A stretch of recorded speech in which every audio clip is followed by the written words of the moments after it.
نہیں۔ کافر مرتے دم تک کفر پر ڈٹا رہتا ہے، جمع رہتا ہے، مرتے وقت دنیا میں پھر رہنے کی، دوبارہ زندگی پانے کی تمنا کرتا ہے جو پوری نہیں ہوتی۔ وہ کچھ کر لے موت سے بچ سکتا نہیں، اپنے آپ کو سپر پاور کہہ لے، دنیا کے جتنے بھی ہیں وہ ایٹم بم بنا لے، کچھ کر لے، اپنے آپ کو موت سے بچا سکتا نہیں۔ تو یہ ہمیں معلوم ہونا چاہیے کہ موت آنی ہے۔ تو مومن تو آخرت کو مانتا ہے، اور جس نے محنت کی ہوتی ہے وہ تو انتظار کرتا ہے کہ مجھے جزا ملے، انعام ملے، اور ہم اللہ کے فضل سے، اس کی رحمت سے امید رکھتے ہیں کہ وہ ہمیں بخشے گا، ہمیں معاف فرمائے گا، ہمیں جنت میں داخل فرمائے گا۔ ان لوگوں کے نزدیک یہ نہیں ہے، ان کے لیے جو کچھ ہے وہ دنیا ہے۔ کیا ہے؟ اونچی۔ اب دنیا کے حوالے سے یہ بات جان لیجئے، حضور صلی اللہ علیہ وسلم کا ارشاد بخاری شریف میں، مجھے اپنی امت سے شرک کا خوف نہیں ہے۔ دھیان سے سن لیں، فرمایا مجھے اپنی امت سے شرک کا خوف نہیں ہے، اس بات کا ڈر ہے کہ میری امت دنیا کو زیادہ پسند کرنے لگ جائے گی۔ ہمارا یہی حال ہو رہا ہے یا نہیں؟ مجھے اور آپ کو اس پر سوچنا چاہیے، کیونکہ دنیا سے جب دل لگ جائے گا تو یہاں سے جانے کو پھر آپ تیار، روز پلاننگ ہوگی، کل یہ کروں گا، پرسوں یہ کروں گا، اگلے دن یہ کروں گا، اور ہمارے پاس اگلے سانس کی بھی گارنٹی نہیں ہے، شیورٹی نہیں۔ تو سوچنا چاہیے، غور کرنا چاہیے۔ ایمان والے کو ہمیشہ یاد رکھنا ہے کہ موت آنی ہے، اور اچانک موت سے اللہ کی پناہ مانگا کرو۔ اچانک موت آ جائے، پتہ نہیں اس میں کس حال میں ہوں گے، زبان سے کیا نکل رہا ہوگا، تو آدمی کو توبہ کا موقع مل جاتا ہے، بیماری آئے یا کچھ آئے تو اچانک موت سے اللہ کی پناہ مانگنی چاہیے۔ ہم سب کو ایمان کے حوالے سے بہت زیادہ احتیاط کرنی ہے کہ ہمارا ایمان ضائع، اونچی کہیے، اور شیطان کی کوشش یہی ہے، وہ آپ کا ایمان ضائع کر دے، وہ زور لگاتا ہے، اور یہ آخری وقت بڑا خطرناک ہوتا ہے، اس کی پوری کوشش ہوتی ہے کہ آپ کی محنت بگاڑ دے، تو اس وقت حفاظت ہو جائے تو یہ کرم کی بات ہے۔ اسی لیے خاتمہ بالخیر کی دعائیں کی جاتی ہیں۔ اللہ تعالیٰ نے ہم سب کو توفیق دی تو ہمیں اس کے مطابق کرنا چاہیے۔ یا اللہ ہمیں واپس بھیج دے، امید ہے شاید میں عمل صالح یعنی توحید کی گواہی دوں گا، اس میں جسے میں نے چھوڑا ہے، یعنی دنیا میں جاؤں گا دوبارہ تو اب ایمان والا بنوں گا اور نیک کام کروں گا، تو یعنی چاہ رہے ہیں کہ اللہ واپس بھیج دے۔ ایمان کی بجائے عمل صالح کا ذکر، اس میں اشارہ کیا ہے کہ اس پر امید ظاہر کی جا سکتی ہے، لیکن ایمان یقینی بات ہوتی ہے، ایمان میں شک نہیں ہوتا۔ یہ جملہ یاد کر لیں، ایمان میں شک، کوئی یہ نہیں کہے گا کہ انشاءاللہ میں مسلمان ہوں، کہنا الحمدللہ میں مسلمان ہوں، کیونکہ ایمان کے معاملے میں شک کی گنجائش نہیں ہوتی ہے۔ تو ہم نے اس کو بھی یاد رکھنا ہے، اور ایمان کی کوشش کرنی ہے کہ وہ ایمان محفوظ رہے، اور وہ محفوظ رہنے کے طریقے بھی آپ کو بتاتا رہتا ہوں۔ ہم سب کو سوچنا چاہیے اور کوشش کرنی چاہیے۔ فرشتے آتے ہیں جان نکالنے کو، تو مومن جب فرشتوں کو دیکھتا ہے تو فرشتے اسے کہتے ہیں ہم تجھے دنیا کی طرف لوٹاتے ہیں۔ وہ کہتا ہے وہی دنیا جو دار الہموم، پریشانیوں کی، غم کی جگہ ہے، بلکہ اگر مجھے کہیں لے جانا ہے تو سنو، مجھے اللہ کے پاس لے جاؤ، مجھے غم والی، پریشانی والی دنیا میں نہیں جانا۔ اور جب کافر فرشتوں کو دیکھتا ہے تو کہتا ہے مجھے نہ لے جاؤ، مجھے دنیا میں رہنے دو۔ فرق سمجھ میں آیا آپ کو؟ یہ ایمان کی وجہ سے ہے، یہ کسی اور وجہ سے نہیں ہے۔ مجھ سے جو عمل میں کوتاہی ہوئی، میں نے عبادات میں بدنی، مالی، دو طرح کی عبادتیں ہیں یا مرکب ہیں، کچھ بدن سے کرتے ہیں، کچھ مال سے کرتے ہیں، کچھ دونوں کو ملا کے کرتے ہیں۔ مثلا نماز آپ بدن سے کرتے ہیں، زکوٰۃ آپ مال سے دیتے ہیں۔ جب حج کرتے ہیں تو اس میں بدن بھی آ جاتا ہے اور مال بھی آ جاتا ہے۔ تو کوتاہیاں ہوئی ہیں، میں نے جو بھی کی ہیں، مجھے واپس چھوڑ دو دنیا میں۔ اب میں اللہ کی گواہی بھی دوں گا، اور جو مجھ سے کمی کوتاہی ہوئی ہے اس کے حوالے سے بھی میں اپنے آپ کو ٹھیک کروں گا۔ یہ کون کہے گا؟ کافر۔ اور مومن کہے گا مجھے اللہ کے پاس لے جاؤ۔ عمل صالح، آج کل ہم بھی اس میں بہت پریشان، الجھے ہوئے ہیں۔ اس حوالے سے بھی ایک دو باتیں کر دوں۔ قرآن میں جگہ جگہ وَعَمِلُوا الصَّالِحَاتِ سے پہلے آمنو کا لفظ ہے، پہلے ایمان پھر نیک عمل۔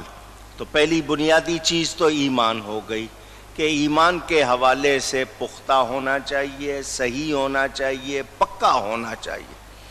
ایمان لا کر کیا کرنا ہے؟ نیک کام۔ کیا کرنا ہے؟ سب کہیں ذرا اور اونچی کہیے، بار بار کہلوایا میں نے آپ سے۔ نیک کام۔ جب پتہ ہے کہ ہم پیدا ہی نیک کاموں کے لیے ہوئے تو کیوں نہیں کرتے؟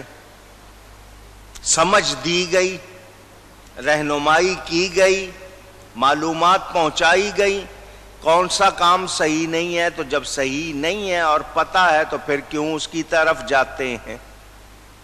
اچھا، سستی، یار ابھی تو جوانی ہے، کھیلنے کودنے کے دن ہیں، ابھی سے کیا مسجد چلا جاؤں؟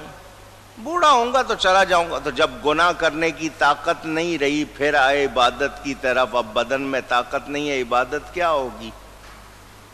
وہ کسی نے کہا نا سجدے والی نماز پڑھ لو، میں نے اکثر کو دیکھا ہے پھر ان میں سجدہ کرنے کی طاقت رہتی، پھر اشاروں سے پڑھنی پڑتی ہے، بیٹھ کے پڑھتے ہیں، وہ سجدہ نہیں کر پاتے۔ تو سجدے والی نماز جتنا موقع مل رہا ہے کر لو، لیکن جوانی میں ارے ابھی سے ہی چلا جاؤں۔ اچھا میں ایسا کرتا ہوں 50 سال کا ہو جاؤں گا نا، 60 سال کا ہو جاؤں گا، پھر حج کر لوں گا، پھر داڑھی بھی رکھ لوں گا، پھر نماز بھی پڑھوں گا، پھر یہ کروں گا، ابھی تو جوان ہوں۔ اجی ابھی بچے کی شادی نہیں کی، جب بچے کی شادی کر لوں گا تب داڑھی رکھ لوں گا، پھر مسجد آیا کروں گا۔ اس طرح کی باتیں لوگ کرتے ہیں۔ تو کیا اگلے منٹ کی امید ہے؟ تو عمل الصالحات کا یہ تعلق نہیں ہے کہ بوڑھے ہو جانا ہے تو کرنا ہے۔ در جوانی توبہ کردن شیوہ پیغمبریست۔ جوانی میں کرے آدمی محنت، تو جوانی کی عبادت میں جتنا مزہ ہے وہ کسی اور عبادت میں نہیں۔ طاقت ہے، کرے محنت۔ کتنے لوگ اللہ والوں کے حالات پڑھیں کیسے انہوں نے گزارا، اور ہمارا سارا کام لہو و لعب، کھیل کود، کھیل میں لگے ہوئے ہیں، شیطانی کاموں میں۔ پتہ ہے کہ قبر میں حضور کو منہ دکھانا ہے، پتہ ہے کہ حشر میں اللہ کے سامنے جانا ہے، وہ خوف بھی نہیں ہے، نبی کی شرم بھی نہیں ہے۔ حال یہی ہے، آپ کے سامنے ہے، کوئی یہ تو نہ چھپی ہوئی بات ہو۔ سارا دن آپ 24 گھنٹے اپنے ایک 24 گھنٹے کا ہی جائزہ لے لو، خود ہی لسٹ بنا لو کہ میں نے کیا کیا کیا، آپ کے سامنے آ جائے گا۔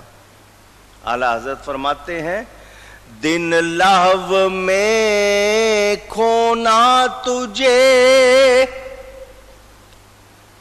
اور رات بھر سونا تجھے، خوف خدا شرم نبی یہ بھی نہیں وہ بھی نہیں۔ نہ خدا کا خوف نہ نبی کی شرم، دونوں ہمیں نہیں رہے۔ حالانکہ ویسے دوسرے آدمی کے سامنے شکایت چلی جائے تو وہاں شرما جائے، اللہ اور اس کے رسول کے لیے کوئی احساس نہیں۔ اور جن کو شرم ہوتی ہے ان کا حال اور ہوتا ہے، ان کا حال کیا ہوتا ہے؟ اونچی۔ علامہ اقبال سیالکوٹ میں پیدا ہوئے، لاہور میں ان کا مقبرہ ہے، عارف لاہوری کہلاتے ہیں، بظاہر پی ایچ ڈی کیا اس زمانے میں جا کے جرمنی میں، لیکن بہت کچھ کر گئے۔ ان کے بارے میں بتاؤں ان کا عقیدہ کیا تھا، ان کا حال کیا تھا؟ ربائی ایک لکھی ہے فارسی میں، بڑی مشہور ربائی ہے ان کی۔ یہ کرم ہوتا ہے تو ایسی باتیں نکلتی ہیں منہ سے۔ کسی نے عبد المجید سالک نے لکھا ان کے بارے میں، کسی نے علامہ اقبال سے پوچھا لوگ آپ کو حکیم الامت کہتے ہیں، حکیم الامت کا مطلب یعنی امت کا بہت سمجھدار آدمی، وائز مین انگلش میں کہتے ہیں، دانا شخص، تو آپ حکیم الامت کیسے بن گئے؟ تو علامہ اقبال کہتے ہیں میں کیسے بن گیا سنو، میں نے 1 کروڑ مرتبہ گن کر درود شریف پڑھا ہے۔ اللہ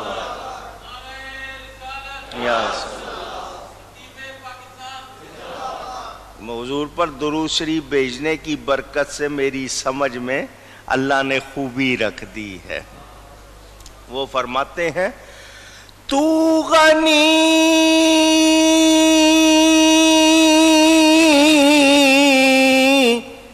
از ہر دو عالم من فقیر،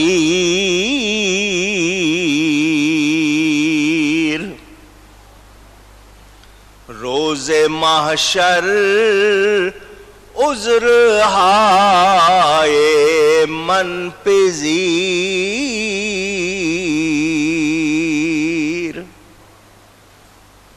یا اللہ تو غنی ہے، واللہ الغنی وانتم الفقراء، قرآن کی آیت، اللہ غنی ہے اور تم فقیر۔ یا اللہ تو غنی ہے اور میں فقیر ہوں۔ غنی بے پرواہ کو کہتے ہیں۔ یا اللہ تو نفع نقصان سے اونچی پا، تجھے کوئی فرق پڑتا نہیں، کوئی تجھے سجدہ کرے نہ کرے تجھے کوئی فرق پڑتا نہیں، جو کرے گا اپنے فائدے کو، نہیں کرے گا اپنے نقصان کو۔ میں فقیر ہوں۔ یا اللہ مانا کیا ہوا، تو مجھے بخش دے تیرا کوئی نقصان نہیں، اور تو نہ بخشے تو تیرا کوئی فائدہ، کیونکہ تو بے پرواہ۔ تو قیامت کے دن یا اللہ میری توبہ قبول کر لے، اور مجھے معاف کر دے. غنی ہے. میں بخشا جاؤں گا تیرا کیا جائے گا؟ نہیں بخشے گا تجھے کیا فائدہ ہوگا؟ تو میرا عذر توبہ میری قبول کر لے اور مجھے معاف کر دے. وَرْحِسَابًا رَاتُ بِینِی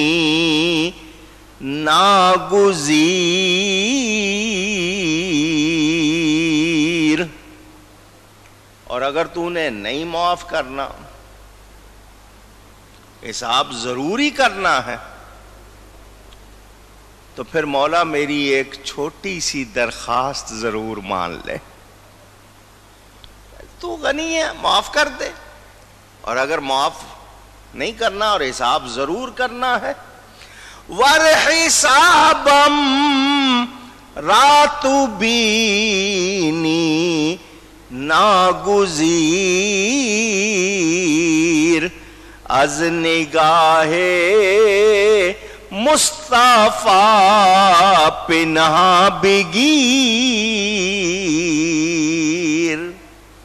مولا اگر حساب کرنا ہی ہے اور معاف نہیں کرنا تو پھر اتنی بات مان لے، اکیلے میں 100 جوتیاں مار لینا، نبی کی نگاہ کے سامنے نہ کرنا.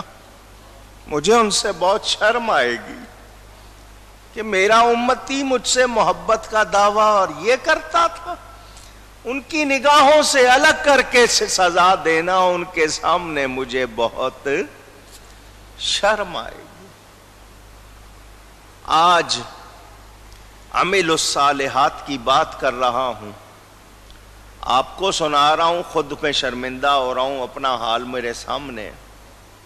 ہم لوگ بہت ناشکرے ہو گئے، نافرمان ہو گئے، توبہ کر کر کے توڑ توڑ کے سنبھلتے نہیں. اللہ تعالی ہمیں نیکی کی توفیق عطا فرمائے، نیکی کا شوق عطا فرمائے. مومن جو ہے وہ اللہ کے پاس جانا چاہے گا، کیوں؟ اس کو دنیا پسند نہیں. اور جو دنیا سے دل لگائے ہوئے، اور آج ہمارا بھی وہی حال ہوتا جا رہا ہے. جس کا دنیا میں دل لگا ہوا ہے اس کو مرنے کا کوئی ارادہ لگتا؟ پوچھ رہا ہوں. وہ ایک بزرگ نے محفل میں پوچھا نا لوگوں سے، جنت میں کون کون جانا چاہتا ہے؟ سب نے ہاتھ اٹھا دیے. کہا یہ بتاؤ مرنا کون چاہتا ہے؟ کسی نے ہاتھ نہیں اٹھایا. انہوں نے کہا یہ بتاؤ جب تک مرو گے نہیں جنت میں کیسے جاؤ گے؟ جنت میں جانے کے لیے دنیا سے جانا پڑے گا. دنیا سے نہیں جانا چاہتے اور جنت میں جانا چاہتے ہو، تو اس دنیا سے دل لگانا اچھی بات. یہ دنیا ہے، برتیں ضرورت کے مطابق برتیں، مگر اس میں دل نہ لگائیں. نیکیاں کریں، کیونکہ آگے کیا چیزیں کام آئیں گی؟ نیکیاں آئیں گی. اب یہاں دوسری بات بھی میں نے جو آپ کو سمجھانی ہے وہ بھی بتاتا چلوں کہ آمنو کے بعد عمل الصالحات ہے. عمل صالح نیک کام وہ ہوگا جو ایمان کے ساتھ ہو. جو پھر کہیے گا عمل صالح کون ہوگا؟ جو ایمان کے ساتھ. ایمان کے بغیر کتنا ہی اچھا کام کیوں نہ ہو، وہ عمل صالح کا وہ درجہ جو ایمان والے کا پا سکتا نہیں. سمجھا دوں. ایک کافر جو اللہ کو نہیں مانتا سڑک بنا دیتا، اچھا کام ہے یا نہیں؟ رستہ بنا دیا، دریا پہ پل بنا دیا، ہسپتال بنا دیا، اچھا کام ہے یا نہیں ہے؟ اونچی، مگر یہ اس کا کام عبادت کا درجہ پا سکتا نہیں، کیونکہ اس کے پاس ایمان نہیں. اس کے بدلے میں اس کو دنیا میں مل جائے گا، شہرت مل جائے گی، پیسہ مل جائے گا، اس کو خوشحالی مل جائے گی، آخرت میں اس کا کچھ حصہ نہیں ہے۔ مومن نیک کام کرے گا، دنیا میں اس کو کتنا ملے، آخرت میں بہت ملے گا، کیونکہ اس کا کام عبادت شمار ہوگا اور کافر کا کام عبادت شمار نہیں ہوگا۔ اس کے کفر کی وجہ سے وہ اس کا اچھا کام بھی وہ درجہ پا سکتا نہیں۔ تو اس کو پتہ ہے کافر کو اپنے انجام کا، ایمان نہیں ہے اس کے پاس، تو کہے گا کہ مجھے دنیا کی طرف لوٹاؤ تاکہ اب اللہ کو مان لوں، تو اس وقت کا ماننا کام نہیں آئے گا اور وہ دنیا کی طرف نہیں لوٹ۔ یہ جو دنیا کی طرف لوٹنا، یہ کچے وہ لوگ جو ہوتے ہیں جو ایمان میں کمزور ہو جاتے ہیں، گناہ کر کر کے خراب، ان کا حال بھی ہو جاتا ہے۔ تو ہمیں ایمان کو مضبوط کرنا ہے تاکہ ہمارے دل میں دنیا نہ آنے پائے، یہ سینہ مدینہ بنے۔ کیا بنے؟ اس میں آرزویں آئیں تو ایمان والی آئیں، اس میں خواہشات آئیں تو نیکی والی آئیں۔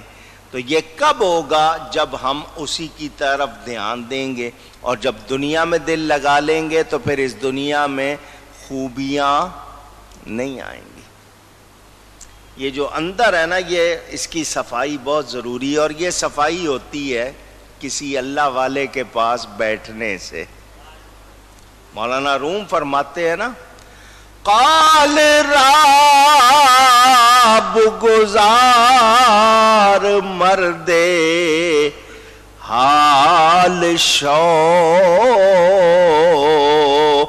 پیش مردے کامل پامال شو۔ باتیں کرنے والے کسی مرد حال کے پاس جا، تیری باتیں ہی باتیں ہیں، اس کے پاس جا جس کا حال ہو۔